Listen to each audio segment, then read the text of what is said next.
Italy, 1939. Mass rallies.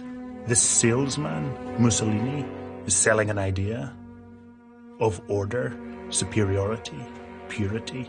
He becomes friends with this man, Hitler. These two mates ruin a lot of the world. Out of the ruins of Italy comes a new movie language, neorealism, a type of filmmaking that'll deal with the trauma of war. This is one of its most famous moments, filmed in real streets, urgent and tragic.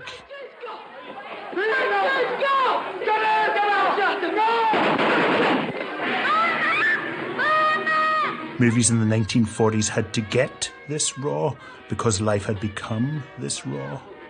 But before they did so, before they entirely sobered up, there was the little matter of Stagecoach and Orson Welles. Stagecoach made a star of John Wayne. The camera rushed into his face. Yeah.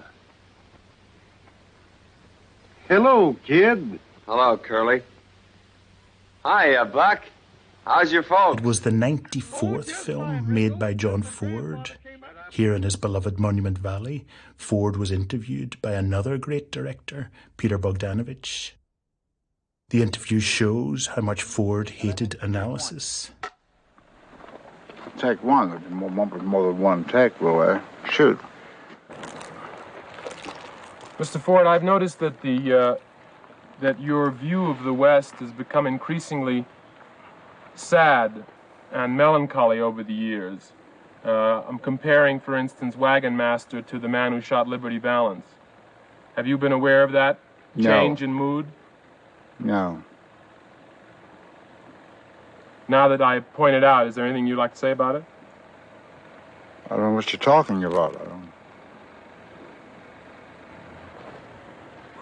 Would you agree that the point of Fort Apache was that the tradition of the Army was more important than one individual?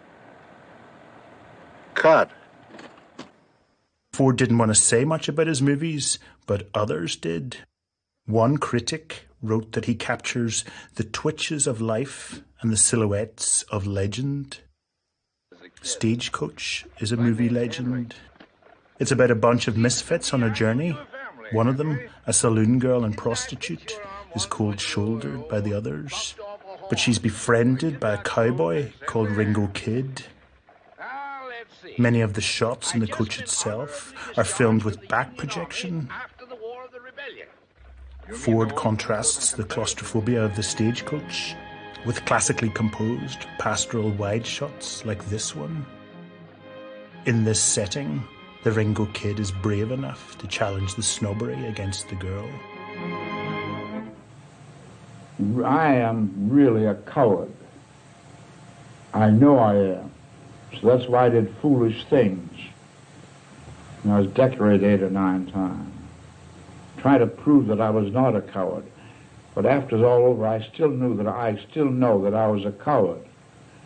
I've always found that the little quiet little man that nobody pays any attention to usually has more guts and courage than the big blowhard, the big noisy, the big outspoken fellow. It's the little man that does the courageous thing. In this scene, Ringo and the girl start a new life together in the mythic, meritocratic West. Well, kid, I told you not to follow me. Ford stages the scene in deep space. Stagecoach helped create a new visual fashion for deep space and deep focus in the 1940s. As we've seen in Japan a few years previously, Mitsuguchi was staging things in depth too. But Ford and his cameraman combined deep staging with deep focus.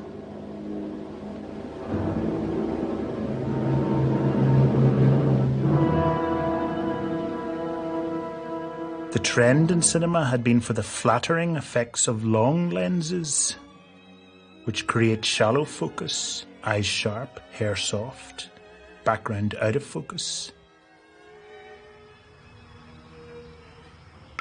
Deep focus uses a wide-angle lens, allowing actors and objects to be really close to the camera and really far away. Both can be seen crisply. And deep focus emphasized the distance between them. It was great at rooms, especially if you kept the camera low, because then you'd see the ceiling, which plunged into the background, making a bold compositional line. Such deep staging and deep focus allowed the audience to choose where to look. As early as 1929, Sergei Eisenstein had suggested it as an alternative to editing. Our eyes do the editing within the frame, jumping around from place to place. Stagecoach's innovations changed film history. One person who saw Stagecoach 30 times in 1940 was this man, Orson Welles, who strode the movie stage, the magician of cinema, who became its colossus. Your kind indulgence, a miracle of the ancient East. In this scene from his first film, Citizen Kane, Welles and his cinematographer, Greg Toland, seem to be pushing deep staging as far as it can go. Welles plays a hubristic newspaperman. He's less than a metre from the camera. Everett Sloane is so far away that he's smaller than Wells's nose. Such deep staging forces scale. It's as expressionistic as the shadows of Caligari. More than any other film of the time, Citizen Kane challenged the soft and shallow look of romantic American cinema. But why did it do so? Because of the talent and instincts of the magician who made it.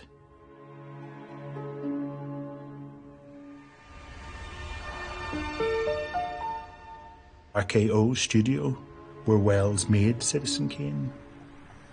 He was staging Shakespeare at the age of 4. His mother died when he was 8, and his father when he was 12.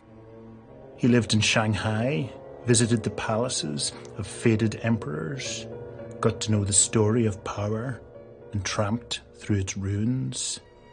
He should have been the D.W. Griffith of the sound era. In fact, in a career that lasted nearly 50 years, he didn't direct a single foot of film for any of the 4 major Hollywood studios. Norman Lloyd played the poet Cinna in Wells's acclaimed staging of Julius Caesar. The story of the staging was told inaccurately in the recent film Me and Orson Welles. What is my name? Whither am I going? Where do I dwell? Enough! This is worse than terrible. Cinna is Shakespeare's indictment of the intelligentsia. He's a lofty, Byronic figure. You know, I completely disagree. I never had that kind of argument with Orson. And as I watched that, I was embarrassed because I never would have had that kind of argument with Orson. But just as an actor like Lloyd revered Welles, so Welles revered his own heroes. Though he learnt much from Stagecoach, the great force in his films, their battering ram, comes from theatre and elsewhere. Here he plays Shakespeare's Falstaff, a buffoon shot in deep space. He was interested in Italian Renaissance painting. His attraction to powerful people, kings, tycoons, inventors, is like Shakespeare's. Also like Shakespeare, he looked to the past, to times before democracy and liberalism. Here it's the world of Henry IV, John Gielgud, dwarfed by a massive empty cathedral. Have some needful confidence alone. Citizen Kane thinks of himself as a Medici or Mughal emperor.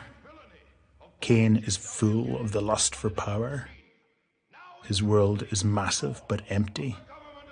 Maybe the last time he felt anything real was as a boy, playing in the snow on his rosebud sledge in this incredible scene in deep space with tracking camera. Tell him now.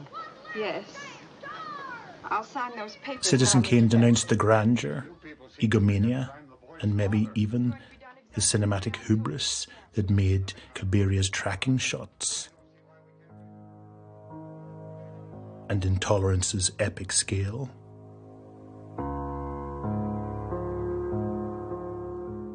And the general's outlandish production values. Keaton's film was famously expensive. Shakespeare and the Medicis, the Mughals, Ottomans, and Stagecoach were not the only sources of Wells's visual and human ideas. There was the fact of his own body and voice. Both were enormous, mature, unfeasible even. It was like he was painted by Holbein.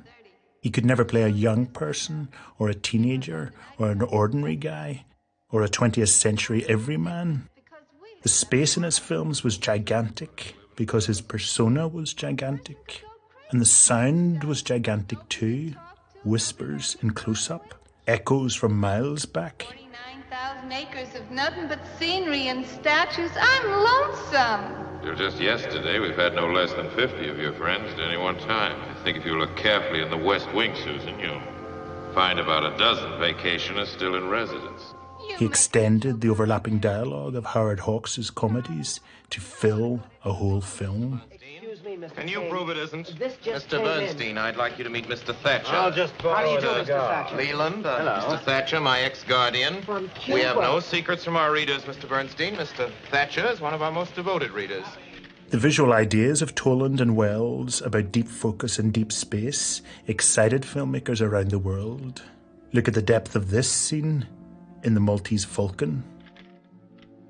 Humphrey Bogart's thumb, no more than 20 centimeters from the camera, is clearly in focus. Look at this incredible scene in a bar in The Best Years of Our Lives. The older man, Frederick March, asks the younger, Dana Andrews, to end his romance with the older man's daughter. Andrews agrees to do so and goes to call her in a phone box. As the phone call's the main drama in the scene, you'd expect director Weiler and DP Greg Toland to set up their camera near the box so that we can see and hear the action. But instead, they put it far away, beside this piano, where a war veteran who's lost his hands is playing. The father's at the piano too, but anxiously looks to the tiny booth in the extreme background. It's as if the crucial action has been sucked away by a black hole. We're forced to imagine the conversation, just as, in real life, we can't always see everything that we want to see.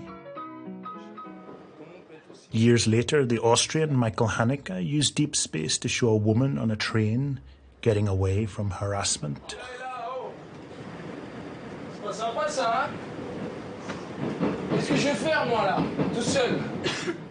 And the Hungarian Béla Tarr used deep space to move our eyes from foreground to background and then to foreground again. In each case, the effect was one of tension, as if the world is in a force field in which the people are held. Deep staging in American cinema would become less fashionable again in the 1950s. The new colour widescreen film stocks were just not sensitive enough to suck in all that information at once. So here, in How to Marry a Millionaire, the space is shallow and the actors are displayed across it like a washing line. Very long lenses in the 60s and 70s excited directors about very shallow focus. Here, filmed with a long lens, Anouk Aimée floated in her own visual world like Garbo in the 1920s. And in the 1990s, Michael Mann's film Heat, influenced by pop videos, used the newest types of long lens to create focus so shallow that the lights behind Al Pacino in this shootout become dreamy blobs.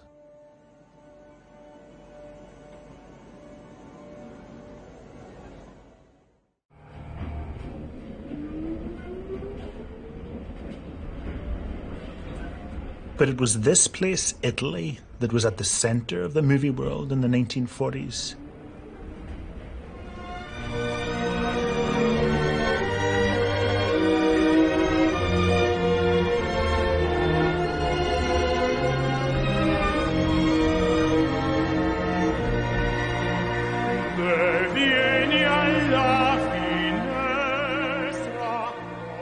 This film school, Centro Sperimentale, was opened under Mussolini in the 1930s.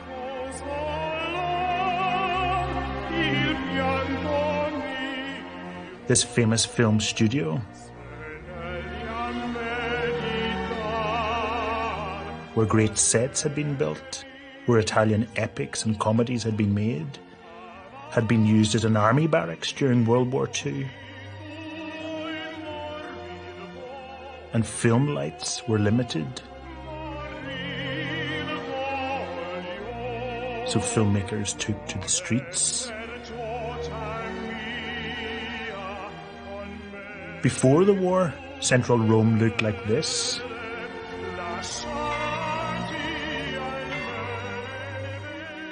But by 1945, it looked like this.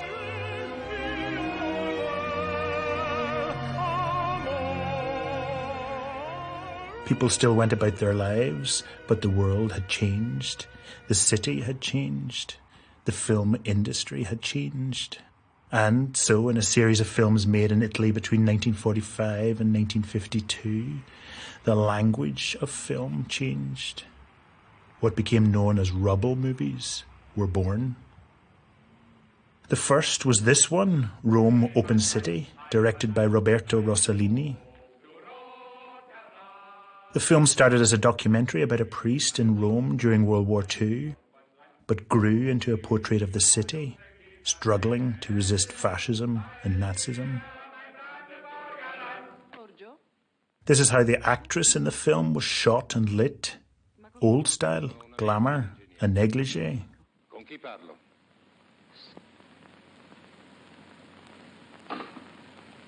But look at how the older woman in the film's presented. Deglamorized, single light source. She's pregnant, but not married, daring for the time. And she's anti-fascist. Another anti-fascist in the film, Don Pellegrini, is the priest in this church. Rossellini wanted his images plain, unadorned, so he used lenses of about 50 millimeters. Rather than the Wellesian wide-angle lenses. Or longer lenses. He didn't care too much if the shot wasn't in focus. Ha detto Romoletto. Ah, Romoletto dice queste cose? Don Pier, mi raccomando, non lo dica a nessuno. And whilst not hand-holding the camera much, he seemed to have his DP loosen the head of the tripod to give loads of movement.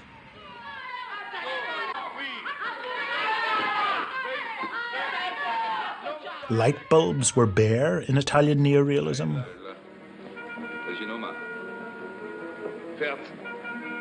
And Martin Scorsese says that they influenced the bare light bulbs in Raging Bull. I'd much rather recite. That's entertainment. And it's said that in these neorealist films, we saw one of these for the first time. Rossellini said that if, by chance, he made a beautiful shot, he'd cut it out. If the nature of movie beauty changed in Europe in the late 1940s, it was partly because of a writer called Cesare Sabatini. He said, before this, if one was thinking over the idea of a film on, say, a strike, one would immediately invent a plot, and the strike itself became only the background to the film. Today, he said in a later interview, we would describe the strike itself. We have an unlimited trust in things, facts, and people.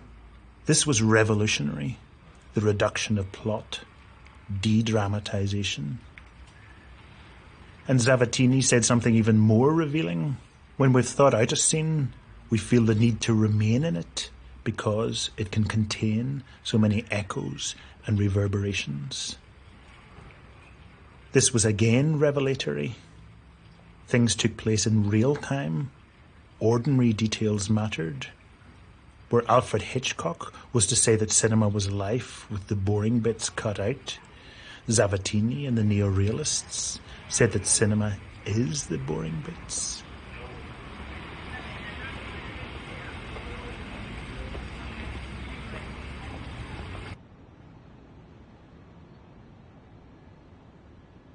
The most famous film that Zavattini wrote, Bicycle Thieves, is about an unemployed man who has his bike, his only chance of getting casual work, stolen.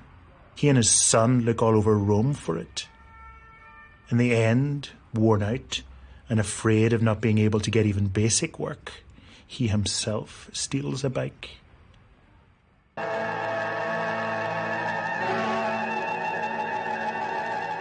Director Vittorio De Sica has the scene shot starkly, in harsh light, and keeps the camera far back from the theft, as if not to intrude on the father's shame.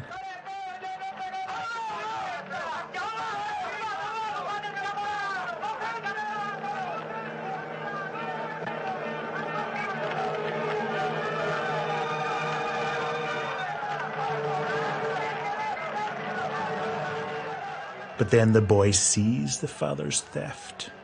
We're close to him. This tracking shot shows that films like Bicycle Thieves are not afraid of conventional filming, empathy, point of view, tension, and emotion. But this scene, a few moments earlier, is more unusual. The boy nearly gets hit by a car, twice. In a Hollywood film, the dad would have seen this and grabbed the boy and scolded him or comforted him, but also realized how much he loves him. But in Italian neorealism, such moments just happened, without cause or effect. It was a loose end. It didn't play back into the plot. Pre-war stories were chains of cause and effect, but in Italian neorealism, the chain was sometimes broken. Neorealism turned the realist dissidents of 20s cinema into a national film movement in the 40s, then swept around the world.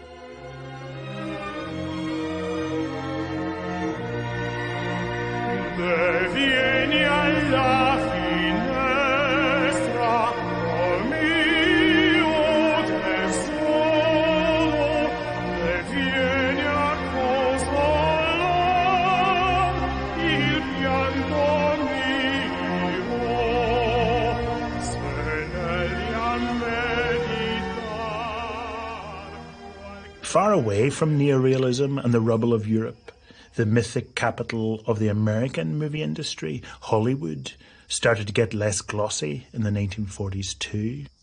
A starlet called Peg Entwistle killed herself by jumping from this letter in the Hollywood sign. After a long day in the sunshine in LA, nighttime falls. There are a few street lights, so it's really dark.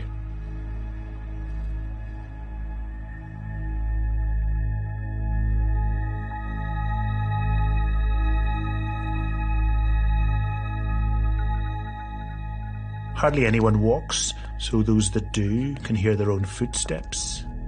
The eucalyptus and orange blossom smells almost sickly sweet. The grills on windows cast shadows like prisons. Throughout World War II, Hollywood kept making this kind of film.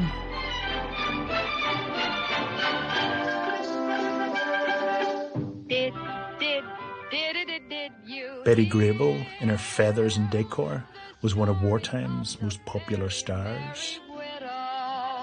But America's most curious filmmakers went abroad or just watched newsreels and saw this.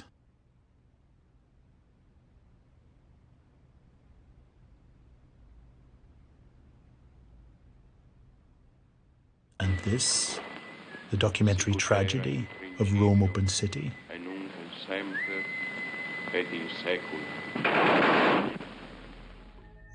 The romantic exuberance of Hollywood ebbed. Its paradise got a bit lost. And it showed. Between 1941 and 1959, more than 350 dark films were made in Hollywood. Films that became known as film noir. One of the earliest and most influential was this one, Double Indemnity. Who do you suspect? Look at this scene in it. The actress and the wall at the far end of the corridor are both in focus. The the visual depth of Mitsuguchi, Stagecoach, and Citizen Kane. See you at the office in the morning. Yeah. The situation is this. The insurance man who's coming out of the door has fallen for the woman who hides behind the door, the wife of one of his clients. She convinces him to help her kill her husband and share the insurance payout. They do so. The man's boss in the dark suit begins to suspect that the wife is the murderess and goes to the man's apartment to tell him his hunch.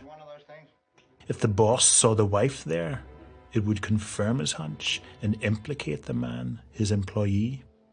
So the wife hides behind the man's outward opening door. Good night, Keys. So long, Walter. Double Indemnity's director, Billy Wilder, was an Austrian Jew who fled the Nazis in 1933. Ironically filmed here in the bright sun of Santa Monica, his films were thematically dark.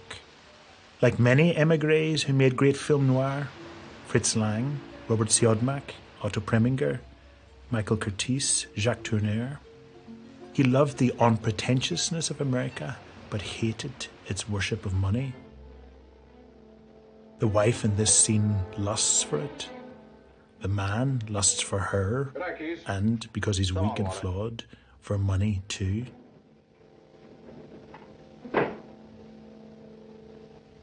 Robert Towne, who wrote the film Chinatown. Cinema noir, the characters are fated in one way or another, and it's a character flaw of some kind. They're like moths and flames. You look at Walter in Double Indemnity. And I wanted to see her again, close, without that silly staircase between us. He just can't resist a pretty anklet. You look at Robert Mitchum in Out of the Past. He can't, he wants to be with a decent girl, but he can't stay out of the way. It's usually a femme fatale. Even when he wants to disentangle himself, he can't avoid it. Get us with Chinatown. There's some flaw in them that drives them to their fate, even as they try to avoid it. And not just a dark world where they get kind of beaten up. They are men who, at some deep unconscious level, seek out their fate, even as they try to avoid it.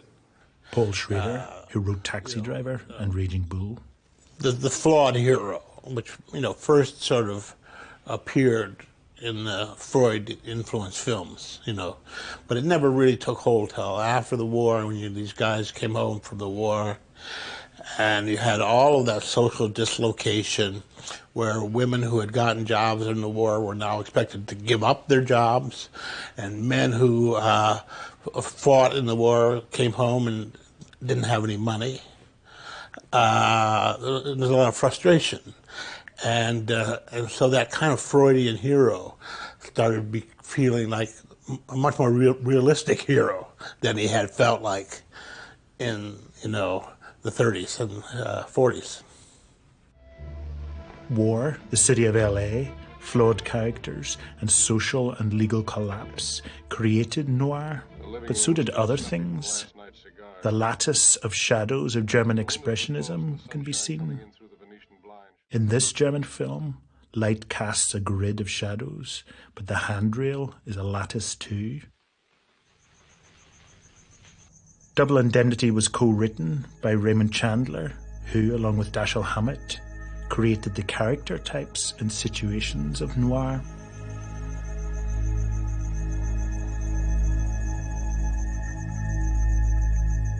Howard Hawks filmed Chandler's The Big Sleep in 1946. Humphrey Bogart played Philip Marlowe. The film crackled with snappy dialogue, a feature of the best noirs. May I use your phone, Mr. Marlowe?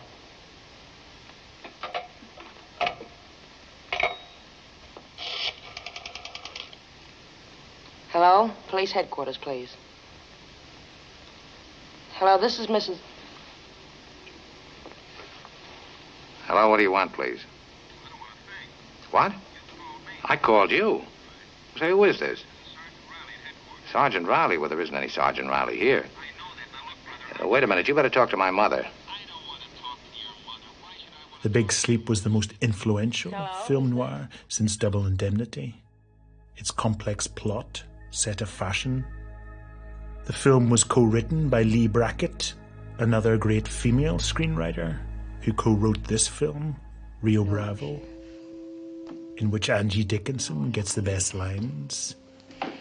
You see, that's what I'd do if I were the kind of girl that you think I am. And Brackett co-wrote this film, Star Wars: The Empire Strikes Back.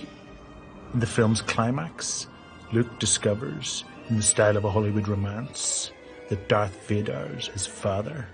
Brackett had helped bring traditional movie storytelling into the 70s. The women in film noir haunt the films. Jane Greer in Out of the Past takes her time, moves like velvet, knows that the man is weak, enjoys his gaze, turns it to her advantage. Usually in noir, it's an immoral advantage. And yet, of the 350 or so noirs, only one, this one, was directed by a woman, Ida Lupino. She mastered the form using spotlighting and subjective camera, a film with downturned eyes. Directing an American film had become, by this stage, a boys' club. And there's so much more to say about film noir. The pugnacious presence of actor Edward G. Robinson in Double Indemnity is a reminder of how noir was fascinated by the sort of gangster films of the 30s in which Robinson appeared. In those, he was disdainful, dapper. And its pessimism came in part from the poetic realist films of France in the 1930s, such as this moody encounter between two lost souls in Quai des Brumes. If proof is needed that France influenced America in the 40s, look at this film, La Chienne, directed by Jean Renoir. A man falls in love with a hard-hearted young woman.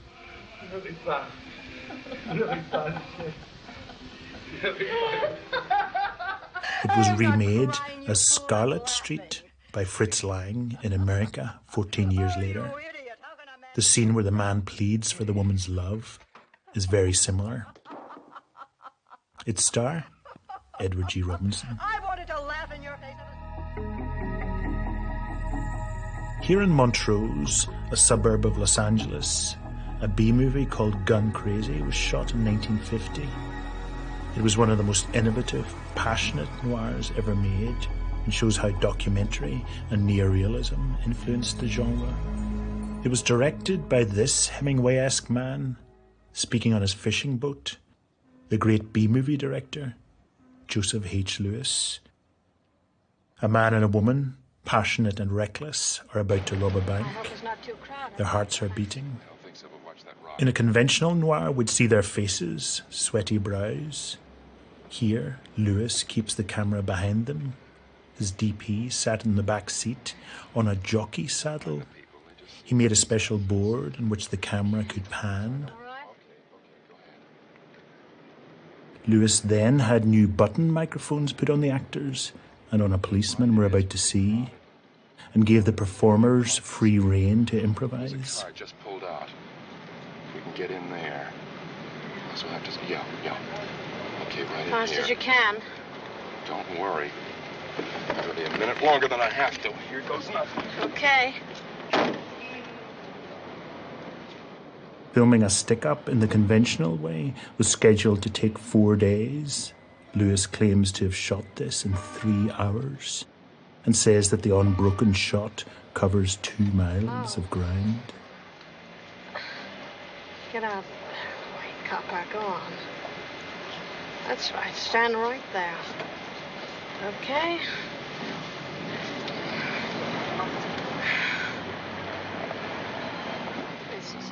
The camera and DP on the jockey saddle move forward and right. Another sound recordist was strapped to the top of the car. Well, Get up. I like it. Good-looking gun. Thanks. That's English, ain't it? That's right. What show you with? Cheyenne, Rodeo, and Carnival. The rest will be coming through in a few minutes. I got too far out in front. You gonna play here? No. Well, it's an easy town on shows. 3 tickets, you've covered the whole police force. That's a pretty nice gun. You've got 2. I'm sorry, I don't let anybody handle it. I killed a man with it last year. Can you have it coming to him? Yes, but it wasn't much fun watching him get down. He had an idea he would get the first shot. The staging looked so real that passers-by yelled, "They've held up a bank." Take off. The deadly passion and stylistic innovation of Gun Crazy were a major influence on a much later film, Bonnie and Clyde, about the anxiety of a couple that robs banks. Your mama could take his bank. Straight between the eyes. She didn't fool me for a minute, not this time.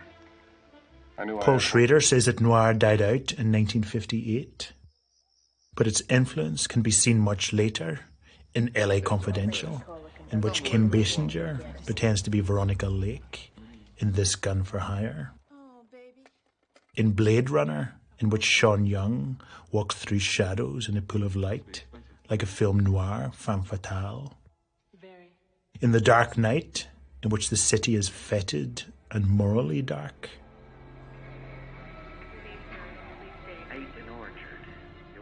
And even in Mumbai noir, such as Shiva, directed by Ram Gopal Varma, all shadows and low camera angles.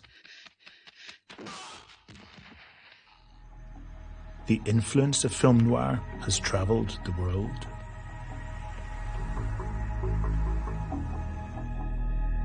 So American film in the 40s was newly serious. But did film noir smash the bauble of romantic cinema?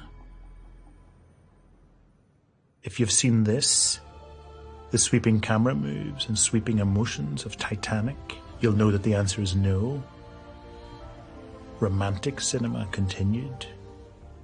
But even to live in LA in the late 40s and 50s started to feel different. Ernst Lubitsch died in 1947. D.W. Griffith and Greg Toland, American cinema's civilizer and its deep space experimenter, both died in 1948. Louis Lumière in France died too, as did Eisenstein in the USSR. Judy Balaban's dad, Barney, ran Paramount Studios for decades, so she was at the center of it all and was engaged to Montgomery Clift. Originally, our friends were very lighthearted, and it was a lot of socializing and parties and small talk and vacations and whatever. I mean, you know, we were close to Janet and Tony and Dean and Jean Martin, and I was close to Sammy Davis from New York, so we were close to Sammy, and, you know, the whole Rat Pack thing, Sinatra, and Gene Kelly lived across the street from us, and you know, Debbie and Eddie. I mean, it was just a lot of people having a lot of parties, frankly. But there came a moment in time where a lot of that shifted. I was married to Tony Franciosa by then. But the world began to be more conscious of itself in a larger sphere than just simply the insular sense of whatever your own neighborhood was, whether it was in the Midwest or Hollywood. Suddenly there was a more universal consciousness. I look at periods where the movies seem to be ahead of everything, and then there are periods where they seem to be behind everything else in the world. So that, for example, the McCarthy era would be a time when movies were caught in the more backward part of that era.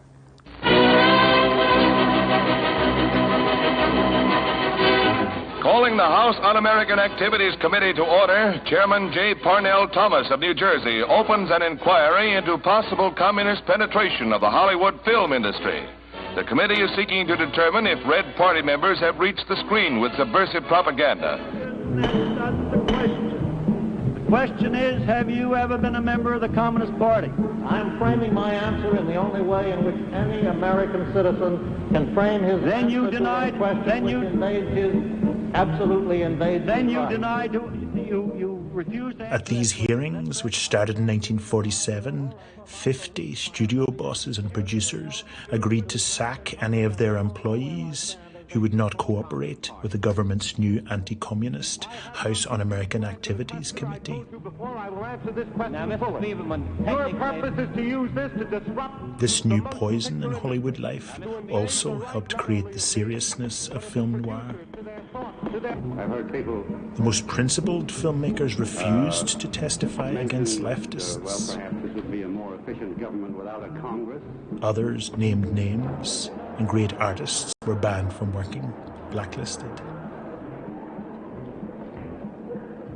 Those affected included Abraham Polonsky, Charlie Chaplin, Dolores Del Rio, Paul Robeson, and Dalton Trumbo. The House Un-American Activities became the single biggest trauma in American cinema. The great cinematographer Haskell Wexler shot America, America for director Elia Kazan, who testified against the leftists. Kazan was a tremendously talented man, and I talked to him a couple of times about it, but one of the things I remember he said that the main thing about directing is casting. When Kazan's name came up for Lifetime Achievement Award on the Academy, I didn't think that Gadge, as we call him, should get that award. And Carl Malden said, look, he's dying. He's a great director. I'm going to vote for him. So I did. And I wrote to Gadge, and I said, Dear Gadge, I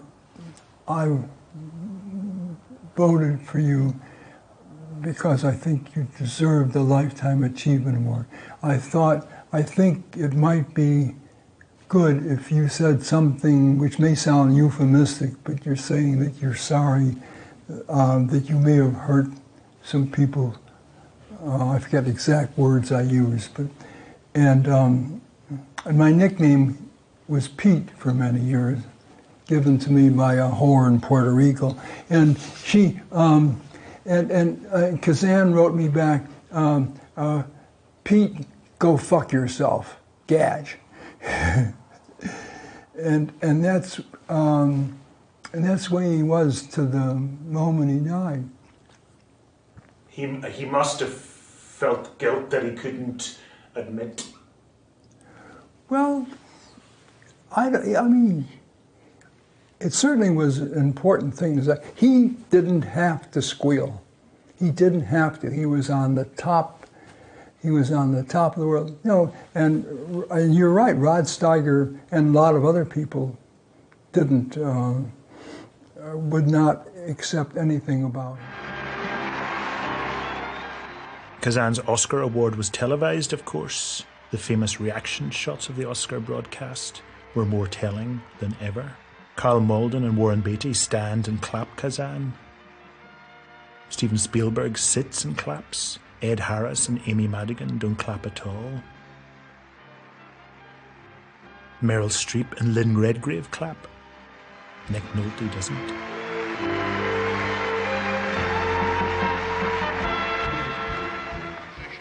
Back in 1949, the House Un-American Activities Committee chairman, J. Parnell Thomas, was sentenced to prison for embezzlement. The Walk of Fame in Hollywood Boulevard has stars dedicated to minor showbiz personalities, but still doesn't carry the name of many of the blacklistees. And there were other momentous changes in the American film industry at the time. In 1948, the 5 main studios were forced by the US Supreme Court to sell their cinemas. One of them, Paramount, sold 1,450 of them. The government began the antitrust action against them because they said you cannot produce, distribute, and exhibit a product without being, violating antitrust laws. And so the government began this investigation and suit against the industry that went on for some years. And my father could see, as he felt, that the handwriting was on the wall and that no matter how long they fought it, they were going to lose. So he made a decision on behalf of what he felt was the right thing for the shareholders of the company, that they should stop fighting this, stop spending money on it, and figure out how to, restructure the company so that there were two separate organizations, one of which would produce and distribute films, and the other one of which would be a theater company.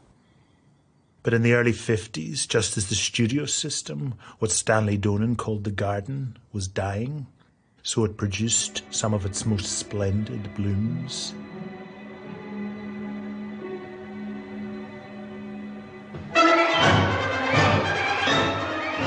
At MGM, cosmopolitan producer Arthur Freed gave sophisticates like Gene Kelly, Vincent Minnelli, and Stanley Donen a chance to show that the studios still had joy in them, and beauty too. This extended dance sequence in An American in Paris was influenced by the success of the remarkable one in the British film The Red Shoes. Flashing red lights, painted studio backdrops.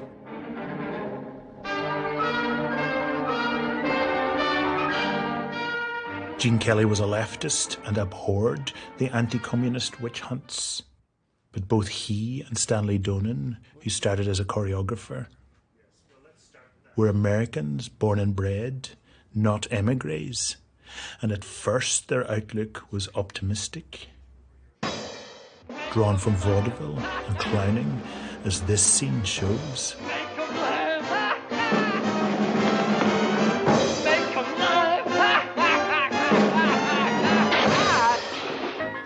Like many of his generation, Donen found the design, dance and sexuality of the Fred Astaire, Ginger Rogers musicals of the 30s entrancing.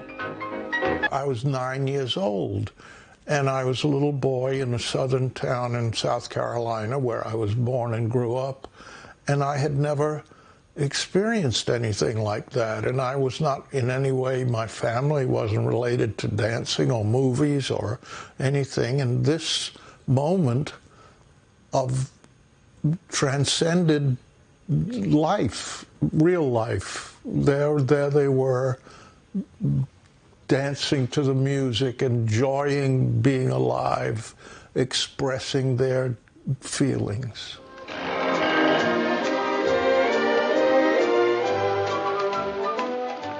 The idea of Gene Kelly singing in the rain and letting the rain hit him that's the idea, that he's so joyful that rain is a pleasure. He's not worried about getting wet. He's thrilled with being in love. The camera expresses the joy in itself without even Gene Kelly being there, just the uplift of the camera. It's not the uplift of the camera, it's the photograph of the camera being uplifted. It's what the camera sees that does it. The camera does nothing, it just does what we tell it to do. I can't talk to the camera and say, now lift up, I want to feel the joy of being weightless.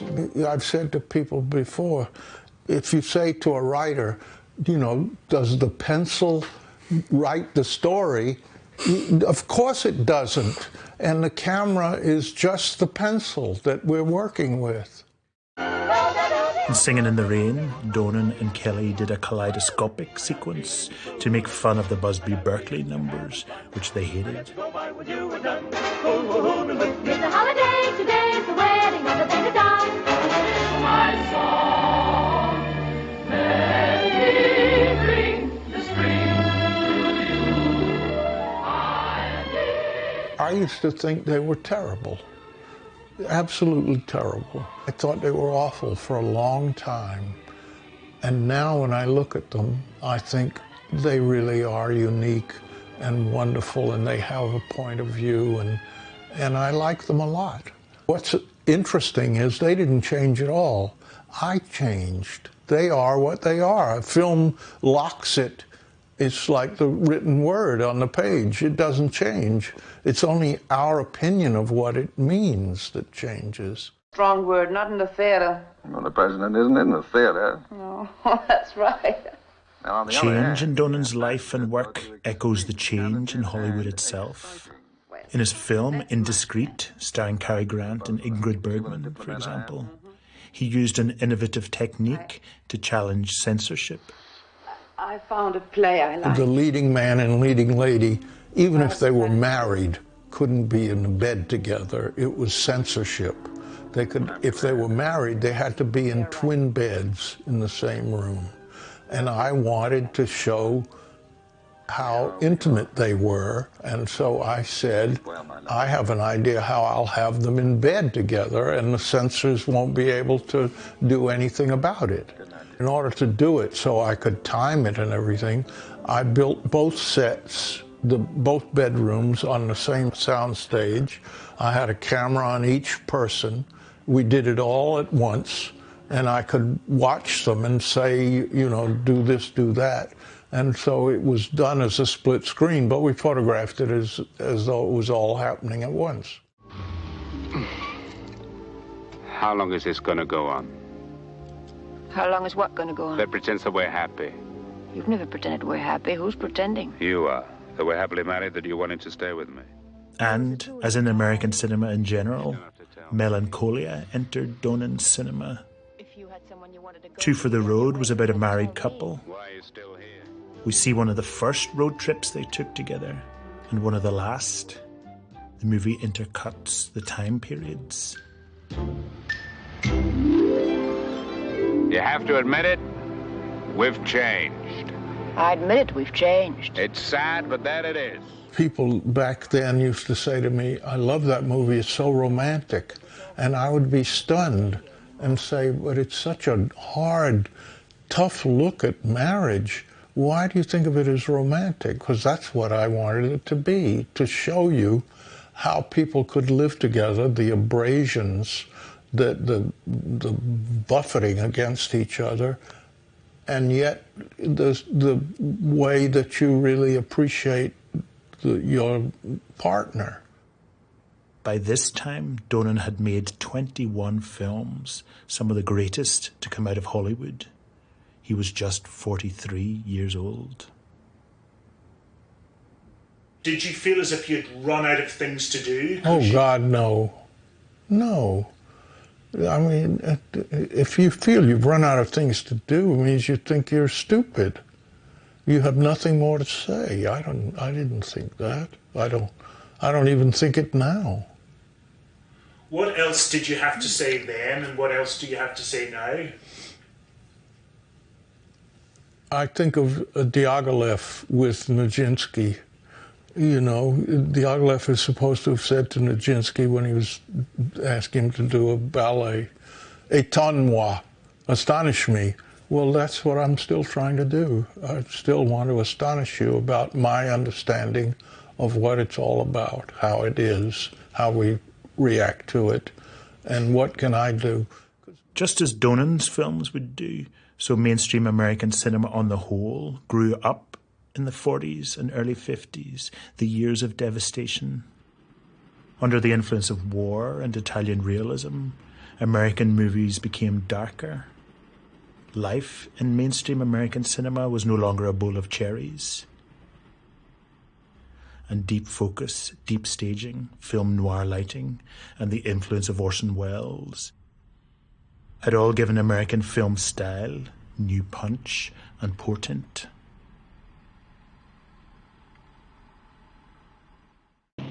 In Britain in the 40s and 50s, we find films that best sum up the movie complexities of this time of war. An RAF bomber pilot's plane has been hit and is on fire. He has no parachute, so is about to die. His last words are to an American woman on a ground control base. English director Michael Powell and Hungarian writer Emmerich Pressburger plunge us into a moment of searing drama, romantic dialogue, shallow focus, rich colour, and lighting that hides tears. Are you in love with anybody? No, don't answer that. I could love a man like you, Peter. I love you, June. Your life, and I'm leaving you. Where do you live? On the station? No, in a big country house about 5 miles from here. Lee Wood House. Old house? Yes, very old. Good, I'll be a ghost and come and see you. You're not frightened of ghosts, are you? It'd be awful if you were. They formed a company together in 1942 and made films like this one, which were almost mystical in their Englishness, their romance, their opposition to documentary. The airman seems not to die, but instead to have suffered brain damage. During losses in consciousness, he imagines going to heaven to argue for more time on Earth because he's fallen in love with the American woman. Heaven's in black and white, an art director's fantasy. The title of the film, A Matter of Life and Death, tells us what it deals with, the biggest things in life, especially when the world's at war. Powell and Pressburger showed that movie makers didn't have to choose between honesty about the trauma of war and the high style of romantic cinema. No other filmmakers of their time could so combine the two. And another English filmmaker of the 40s told us that war and trauma bring out the best in us. Here he is, Humphrey Jennings, posh, skinny, playing a postman who's so devoted to his duty that even after he's tied up, he still gets his letter delivered. Soon he was directing, with a poetic style all his own. The great British director Terence Davis reveres Jennings. Oh, yes, even if it only made Listen to Britain. It's one of the great poems. That's a voice.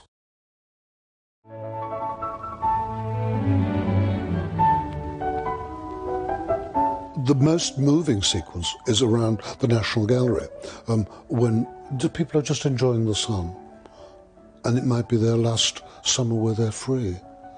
And then you see Myra Hess playing one of the Mozart piano concertos, and you just think what he's saying is that something that is quintessential British, that no one else has got, we've got that, and we were prepared to fight for it. Jennings believed that because British people share the same landscapes, history and culture, they've got a collective unconsciousness, what he calls the legacy of feeling, the thing that gets people through trauma together. And in terms of film style, Jennings felt that there's a force field between shots. From Listen to Britain, a half-dozen tin hats, then cut to 5 bareheaded women, their heads where the hats were, then a statue of Charles I, who was beheaded.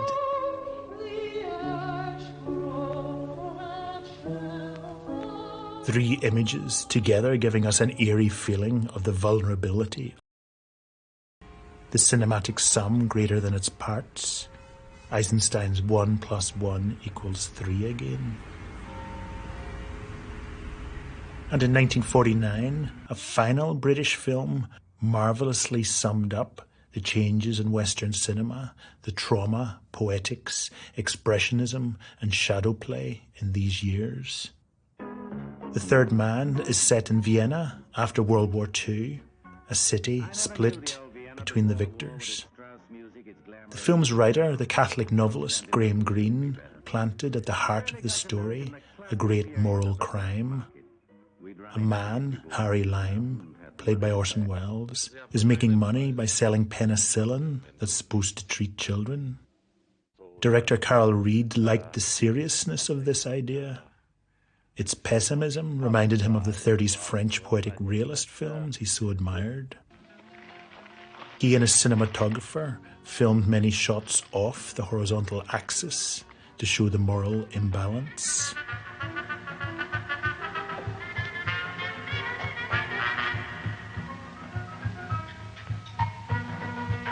Wearing down German sea power. Director Reed had edited this Oscar-winning wartime documentary. Miles of wire netting for the beaches. 7,200 tons of petrol per day.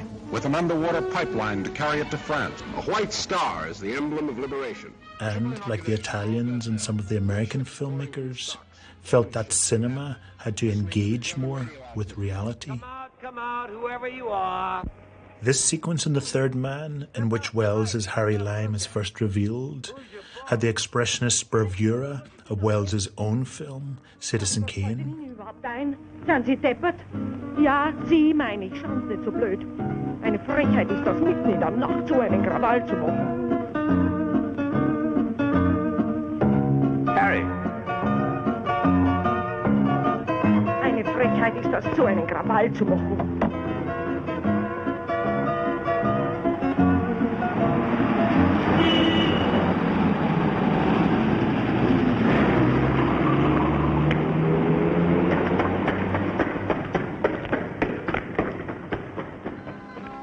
In this famous ending, Lime's decent, disappointed friend, Holly Martins, stands to the left of the image, waiting for Anna, Lime's old girlfriend, whom Holly has come to love. She walks towards him from the extreme distance, the deep staging of Wells. Reed doesn't cut the shot or dissolve the walk, as Scorsese would later do in Taxi Driver.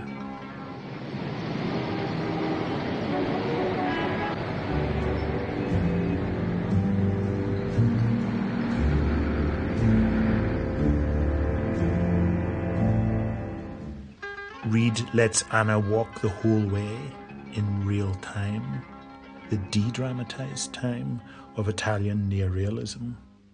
Writer Green envisaged a happy ending where Anna would take Holly's arm, as Roman Polanski would do decades later with the ending of Chinatown. Reed rejected such optimism. Anna turns away from Holly and walks out of shot. She prefers the memory of the rogue, Harry Lime, to the weak, decent man.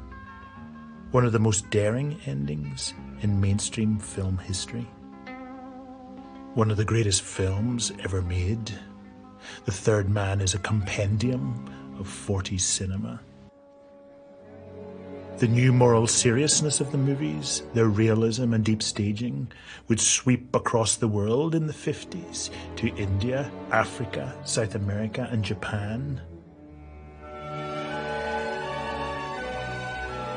New continents of filmmaking would emerge, new stories and styles, framings and visions. For the first time in the story of film, cinema would be global.